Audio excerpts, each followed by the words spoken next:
I'm Bob Hallmark in Cass County. We're taking a look at the damage from yesterday's storms that blew through and did heavy damage in this county, particularly to the Queen City and the Bloomberg area. Bloomberg particularly hard hit. Thousands of trees down, damage to homes, roads were blocked for hours and hours and hours. They are still clearing away debris at this point in both areas, and power crews are out trying to restore power. But we are joined now by Bloomberg Fire Chief Dakota Huddleston.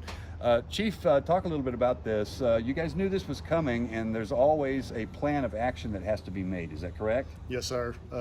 Yesterday, about a little after lunch, around 1 p.m., this storm blew up as it was headed our way, and it took hold, and it started up in the Domino area north of Queen City and just made its way southeast towards Bloomberg.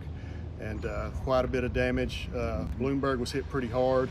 It's a small community here in northeast Texas. There's lots of trees down in the roadways, but most of those have been cleared. A lot of the roads are open. There's lots of power lines down. Both power companies have been working around the clock to try to get that restored as soon as they can. And we've just been out today with the ISTEP program with TDM, gathering some information and photos from homeowners of the damage. That way all that information can go back to the state and see about how many dollars worth of damage we have in the area. Gotcha. Now talk about the plan a little bit here. Unfortunately, one man has to be in charge, and that man was you. Now, what's the contingency here? Is it the safety of the residents, maybe finding a place to, if we really get hit hard, are we going to have an area where we can house them? What's the contingency plan here? Yesterday, our number one priority was life safety, getting to people if they were injured. Fortunately, we were only reported 3 minor injuries, so that's good news.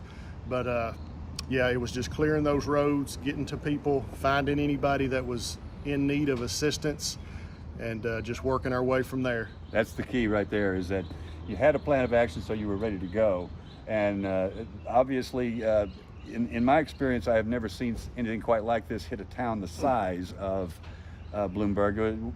Was it kind of astonishing to see the scope of what happened there? Yes, it was. When I actually got back into town, I wasn't around when it hit, but when I got back into town, I was just in awe at the damage. A lot of people had called me, told me how bad it was. I left work and headed this way, and it was shocking for a little bit, but we all knew that we had to get to work and to try to get this situation under control and do what we needed to do to try to help people start getting back to life as normal as possible. Right, and the big thing here, particularly with small towns, is the support. As obviously the community is supporting one another through this, so this is one of those things where you're there for each other at this point. Yeah, yesterday and even today, there was lots of just men and women out with chainsaws and tractors and just grabbing limbs and doing what they could to help us and to help their neighbor. We're a strong community, us and Queen City and Domino.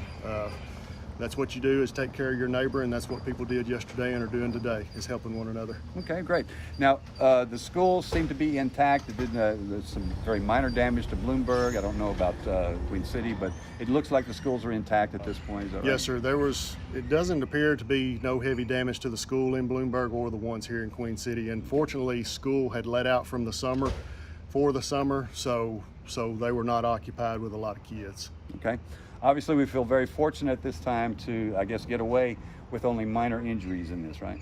Yes, sir. Yeah, we're very lucky to only have 3 minor injuries reported in this incident. All right. Chief, thank you very much. Yes, appreciate sir. that. Thank you. All right, and now we have heard that power remains out in the areas out here, but it is expected to be back by midnight tonight to all of those in the Queen City and Bloomberg area. We'll see if there are any power outages left by tomorrow, and we'll have much more on this story tonight on KLTV 7 News. For KLTV WebXtra, I'm Bob Hallmark.